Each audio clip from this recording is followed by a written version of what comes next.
Bonjour les juristes, décoder le code du travail s'intéresse aux fameux accords dits majoritaires.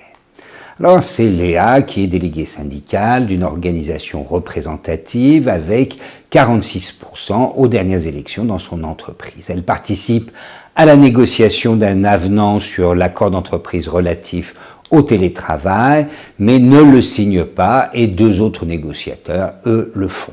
Une dernière organisation, ayant recueilli 6% des suffrages, n'a pas pu participer à la négociation. Peut-on contester la validité de l'avenant conclu?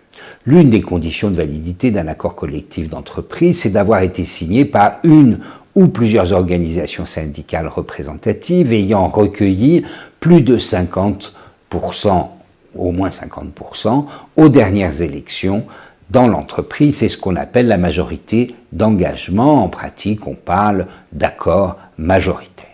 Une disposition complémentaire permet à une ou plusieurs organisations signataires ne remplissant pas la condition majoritaire, mais recueillant plus de 30% des suffrages exprimés, de demander de soumettre le texte à l'approbation des salariés. L'accord est alors valide s'il est approuvé à la majorité des suffrages exprimés. C'est une session de rattrapage.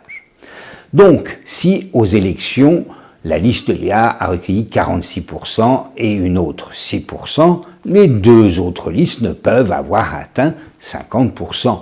La majorité d'engagement n'est donc pas réunie. La validité de l'avenant dépend d'une consultation des salariés qui devra être initiée par les signataires. Léa devra alors se préparer à faire une campagne pour le non. À bientôt avec Décoder le code du travail.